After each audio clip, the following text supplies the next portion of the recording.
Saloni, how are you? Welcome back. Hi, thank you so much. सबसे पहले ये बताइए, थैंक यू फॉर कमिंग। मैं आप अभी रिसेंटली हमें नज़र आई है। जब आपको फर्स्ट टाइम इसका अप्रोच आया, हम्म। और it's a very big deal क्योंकि आप बहुत बड़े प्लेटफॉर्म पे और ऑन स्क्रीन इतने बड़े सिनेमा में अभी हम आपको देखेंगे। हालांकि कई बार देखे भी हैं, बट फिर भी एक चाइल्डिश सलोनी हम्म। और एक थोड़ी मेच्योर हो गई है सलोनी में देखने में बहुत डिफरेंस होता है। हाँ। कैसा एक्सपीरियंस रहा आपका सबके साथ? कुछ हमें बताइए, शेयर कीजिए। ये फ़िल्म मुझे तब मिली जब मैं डिसाइड ही करी थी कि अब मैं मतलब मेरी पढ़ाई सब ख़त्म हो चुकी है, मैं ग्रेजुएट हो चुकी हूँ and I wanted to make a comeback. और मैं ऑडिशंस दे ही रही थी और मुझे थैंक यू फॉर कमिंग मिली। जब मुझे ये फ़िल्म मिली थी ना, मुझे इतनी बड़ी डील नहीं लगी थी कि ये फ़िल्म इतने बड़े प्लेटफॉर्म पे रिलीज़ होने वाली है और इतनी बड़ी होने वाली है ये फ़िल्म। बट फिर धीरे धीरे हमारी टेबल रीड हुई, मेरे वर्कशॉप्स हुए, मैं सारे एक्टर्स से मिलने लगी और इतने अच्छे अच्छे एक्टर्स थे इस फिल्म में। So I think it's a dream come true from me. और मेरा ये बिग स्क्रीन का डेब्यू है। इसके पहले मैंने बहुत छोटी थी तब मैंने नो प्रॉब्लम किया था, बट आफ्टर ईयर्स मैं वापस आई हूँ स्क्रीन पे और with thank you for coming. So I can't be more grateful.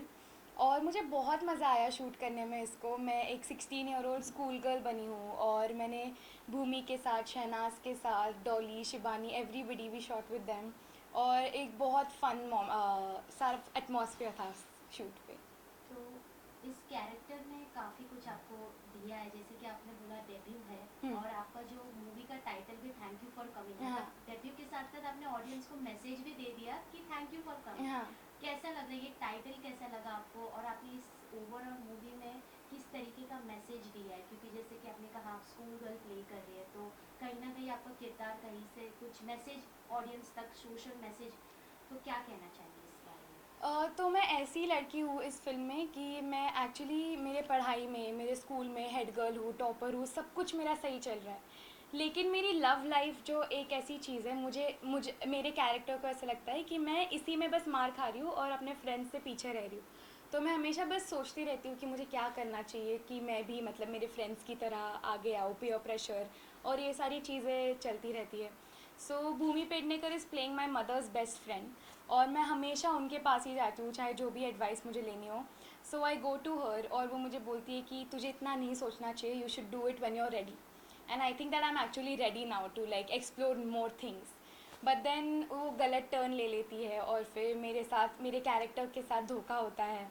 And इस मूवी में हम ऐसा मैसेज दे रहे हैं कि गर्ल्स से सॉरी फॉर स्मॉल थिंग्स, मतलब जिनके लिए सॉरी कहना ज़रूरी भी नहीं है, जिनके लिए उन्हें सॉरी नहीं होना चाहिए। हमारी एक कंडीशनिंग हो गई है कि हम छोटी छोटी चीज़ों के लिए सॉरी बोलते हैं। So we should stop saying sorry for these things. And चाहे जितने भी हमें प्यार मिल जाए, फ्रेंड्स मिल जाए, कुछ भी मिल जाए, self love and self pleasure is one thing जो हमें कहीं और से नहीं मिल सकता, सिर्फ और सिर्फ खुद से मिल सकता है। सो इस मूवी का यही सबसे बड़ा मैसेज है, सेल्फ लव। तो चाइल्डहुड में तो हमने आपको देख ही लिया है। अभी आप जब इतने थोड़ा गैप आने के बाद जब आप कम बैक किए हो, तो शहनाज के साथ वो हाँ। हमें तो पता ही उनका नेचर कैसा है। भूमि मैम भी इसमें कुछ चुलबुली, बहुत चुलबुली लग रही है। हाँ। तो सबके साथ आपका एक्सपीरियंस कैसा रहा? क्योंकि मतलब पहली बार आप मिल रहे हो उनसे, हर चीज़ नई होगी, नई हम्म। तरीके से होगी, क्योंकि सिनेमा का भी कम सिनेमा का भी कमबैक हुआ है। हाँ। तो क्या कहना चाहेंगे, कैसा लगा उनसे मिलके? क्या उन्होंने कुछ आपको बातें बोली है? क्या एडवाइस है? क्या अच्छी बातें जो हमें आप बताइए? तो सबसे पहले तो हमेशा से मैंने कॉमेडी की है और पहली बार मेरा इस मूवी में एक सीरियस रोल था, मतलब रोने का रोल था। और मैं जब बचपन में भी ऐसे रोने के ट्राई करती थी ना रोल्स करना, मैं फ़नी ही लगती थी। लेकिन ये पहली बार ऐसा हुआ है कि मैंने एक्चुअली प्रॉपरली एक सीरियस कैरेक्टर किया है। So from a shift to comedy to serious, ये भी एक बहुत इंटरेस्टिंग चीज़ रही है और मुझे और एक्सप्लोर करने का बहुत मन करता है इस जॉनर में। और भूमि पेडनेकर के साथ इतना इतना मज़ा आया है, मेरे सारे सीन्स ऑलमोस्ट उनके साथ ही थे। She is very loving, she is very welcoming, बहुत कंफर्टेबल फील कराया। ऐसा कुछ फील नहीं कराया कि कोई सुपीरियर है या कोई इन्फीरियर है सेट पे। हम सब जैसे हमारे कैरेक्टर्स है वैसे ही बिहेव कर रहे थे। और जब टोरंटो में हमारी फ़िल्म रिलीज़ हुई थी उसके बाद she had called me and she had specifically told me कि your acting and your all of your scenes are looking so good Saloni. और उन्होंने बहुत अप्रिसिएशन दिया था। आई थिंक वो बहुत बड़ी कॉम्प्लीमेंट है मेरे लिए। तो उनके साथ बहुत मज़ा आया। और शहनाज गिल जितनी वो फ़नी ऑन स्क्रीन है, आई थिंक उससे भी ज़्यादा फ़नी वो ऑफ स्क्रीन है। मतलब वो जैसी सेट पे एंटर होती है ना, वो कुछ ना कुछ जोक्स मारने लगती है। मतलब वो उनका नेचर ही है, जैसे वो बात करती है या कुछ भी बोलती है, हंसी आती ही है आपको। So it was very fun to work with both of them. Okay. जैसे इस मूवी में आपने मैसेज दिया है कि एक गलती हो जाती है तो आप भूमि के पास जाते हैं, उनसे एडवाइस लेते हैं, तो कुछ ऐसे रियल लाइफ में आपका है कोई स्पेशल पर्सन जिसे आप मतलब डिफिकल्ट टाइम में, जैसे फैमिली मेम्बर हो या फ्रेंड्स हो, जिसे जो हम सारे फेस करते हैं हाँ। लाइफ में, तो ऐसा कुछ अप्स एंड डाउन्स जब होता है तो हम किसी के पास जाते हैं, तो who is that person? I think अभी तो आपने जब बोला तो एक ही नाम मेरे दिमाग में आ रहा है, मेरी बहन का। चाहे कुछ भी हो, मुझे कोई भी सीक्रेट रखना हो या कुछ भी बड़ा प्रॉब्लम हो जाए, she is the first person I go to. और मुझे पता है कि थोड़ी बड़ी बहन है मुझसे, 4 साल बड़ी, and she has gone through the same problems and same issues. और चाहे हमारे लड़कियों में एज ग्रुप कितना भी अलग अलग हो, कहीं ना कहीं हमारे प्रॉब्लम्स इंटरकनेक्ट होते ही है। मतलब हम रिलेट कर ही पाते हैं कैसे ना कैसे। तो आई थिंक मेरी बहन होगी वो मेरे लिए। तो आपको वो दिन याद आता है जब आप टीवी सीरियल में कॉमेडी करते थे, मतलब इतने सारे एक्टर्स के साथ आपने काम किया है, हाँ। जो भी कॉमेडी वाला जो आपका फेज है, वो दिन आपको याद आते हैं या कुछ ऐसे पल जो याद आते हैं आप शेयर करना चाहेंगे? जब मैं उन दिनों के बारे में सोचती हूँ, मेरी बहुत थोड़ी थोड़ी मेमोरी है, क्योंकि मैं बहुत छोटी थी जब मैंने स्टार्ट किया था। और मैं हमेशा ऐसे ही सोचती हूँ कि आई विश कि वो जो जो मैंने किया वो इस एज में होता तो मैं और अच्छे से उसको देख पाती और याद कर पाती। लेकिन मुझे सबसे ज़्यादा जो चीज़ याद आती है वो है गंगूबाई। और मैंने उसका टैटू भी किया हुआ है कि वो मतलब हमेशा for ever she is my favourite character. और गंगूबाई, छोटे मियाँ, कैसे मैंने सारे कॉमेडियंस के साथ काम किया, कितना कुछ सीखने को मिला। और फिर जब चाहे तब ब्रेक भी लिया मेरे स्टडीज़ और कॉलेज सब ख़त्म करने के लिए। Now I am like ready to come back. Okay. तो अब आप कुछ अलग किरदार में, जैसे हमने आपको थैंक यू फॉर कमिंग में देखा है, तो कुछ ऐसे विश लिस्ट है, कुछ बॉक्स रखा हुआ है कि अब मुझे कॉमेडी से हटके कुछ एक ऐसा प्ले रोल करना है कि ऑडियंस को पसंद आए? एक विश लिस्ट होता है कि ये हाँ। एक्टर्स के साथ मुझे काम करना है, ये डायरेक्टर सर के साथ मुझे काम करना है, तो आपका क्या है अभी फिलहाल? विश लिस्ट तो ऐसा मैंने कुछ बनाया नहीं है, लेकिन मुझे इतना पता है कि अब मुझे गंगूबाई और कॉमेडी कैरेक्टर्स को छोड़ के सलोनी और खुद के कैरेक्टर को और एक्सप्लोर करना है कि मैं और क्या क्या कर सकती हूँ। जैसे मैंने अभी इमोशनल एक्सप्लोर किया, मुझे और बहुत सारे जॉनर्स एक्सप्लोर करने का बहुत मन करता है। और मैं हमेशा बस यही विश करती हूँ कि मुझे और ऐसे अच्छे मूवीज़ और वेब सीरीज़ या टीवी शोज़ करने का मौका मिले। और मतलब अच्छा काम करना है, ऐसे विश लिस्ट नहीं है कि मुझे इसके साथ ही काम करना है, इनके साथ ही काम करना है। I just want to work, और वही मतलब मुझे सबसे ज़्यादा सेटिस्फाई करता है। ओटीटी प्लेटफॉर्म्स तो आपको पता ही है, ट्रेंडिंग ट्रेंडिंग रहता है, हाँ। हम ऑन द गो भी देख सकते हैं या घर बैठे कहीं भी देख सकते हैं।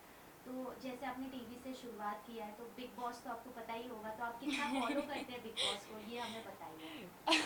बिग बॉस को एक्चुअली मैं बहुत फॉलो करती हूँ। मतलब अभी भी मैं एक्साइटेड हूँ कि उसका नया सीज़न आ रहा है। And yeah I it's very entertaining to watch यार, and I like watching Bigg Boss. Salman sir कैसे लगते हैं? वो बहुत अच्छे लगता है मुझे। मैं एक बार गई भी थी बिग बॉस में अपना शो प्रमोट करने। और मुझे ऐसी आदत थी कि अपने लाइंस फटाफट फटाफट बोल के मैं चुप हो जाती थी, उसके बाद मैं और कुछ भी नहीं बोलती थी। तो उन्होंने मेरी ऐसे खिल्ली भी उड़ाई थी कि माता जी और भी कुछ बोल दो, और भी कुछ बोल दो। और फिर मैं उनके गोदी में बैठी थी, हमने बहुत सारे इंटरव्यूज़ किए थे। तो आई थिंक वो बहुत अच्छे हैं। वो जैसे शो को कैरी करते हैं, आई डोंट थिंक कोई और कर पाएगा। Yes exactly. तो अगर कभी बाय चांस आपको ऑफर आया बिग बॉस में जाने का, तो कितना आप ओपन है उसके लिए? I don't think big boss जैसा शो मेरे लिए बना है, क्योंकि मैं ऐसी हूँ जब मतलब मुझे बोलना होता है मैं तभी बोलती हूँ। ना मैं किसी पे चिल्ला के बात कर सकती हूँ, और ना ही मैं झगड़े करने में अच्छी हूँ। मैं सिर्फ दुनिया में दो ही लोगों के साथ झगड़े करती हूँ, मेरी मॉम और मेरी बहन। उनके अलावा मैं और किसी पे गुस्सा नहीं हो पाती। तो मुझे नहीं पता मैं कैसे सर्वाइव करूँगी उस घर पे, बट मैंने सोचा नहीं है इसके बारे तो में। अभी जो बिग बॉस, जैसे आपने कहा कि अभी नया सीजन अभी ऑन ईयर हो ही गया है कल से, तो कुछ है आपने फॉलो किया है, या ऐसे लास्ट कोई बिग बॉस सीजन में जो आपका फेवरेट रहा, जिससे आप देख, जो एपिसोड आपने देखा, जो हाँ। सीजन कोई आपका फेवरेट रहा है बिग बॉस में? सबसे ज़्यादा फेवरेट तो मेरी आई थिंक रश्मि दीदी रही है। उनके साथ मैंने वो मेरी पार्टनर थी कॉमेडी सर्कस में, तो मैंने वो वाला सीज़न बहुत फॉलो किया है और मुझे उसमें सिद्धार्थ और शहनाज की जोड़ी भी बहुत पसंद है। तो अगर मैं बिग बॉस को याद करती हूँ और पुराने एपिसोड्स को याद करती हूँ तो ये तीन लोग मुझे एकदम प्रोमिनेंट याद रहते हैं। तो लास्टली आपके जो फैंस हैं चाइल्डहुड सलोनी से अभी एक मैच्योर्ड सलोनी को देख रहे हैं, वापस देखने जाने वाले हैं, तो क्या उन्हें कहना चाहेंगे कि क्या मैसेज देना चाहेंगे आप? I would just like to say that आपने मुझे बचपन में बहुत प्यार दिया है और अभी तक लोगों को वो कैरेक्टर याद रहता है, उसको 15 साल हो गए हैं फिर भी। सो आई जस्ट होप कि मैं वापस और ऐसे ही बहुत अच्छे काम करूँ और आप लोग वैसे ही मुझे अपना प्यार देते रहे। And thank you so much for all the love. और अगर आपने थैंक यू फॉर कमिंग नहीं देखी अभी तक तो प्लीज़ जाके थिएटर में देखिए, आपको बहुत अच्छा लगेगा। And thank you so much. Thank you so much. Thank you.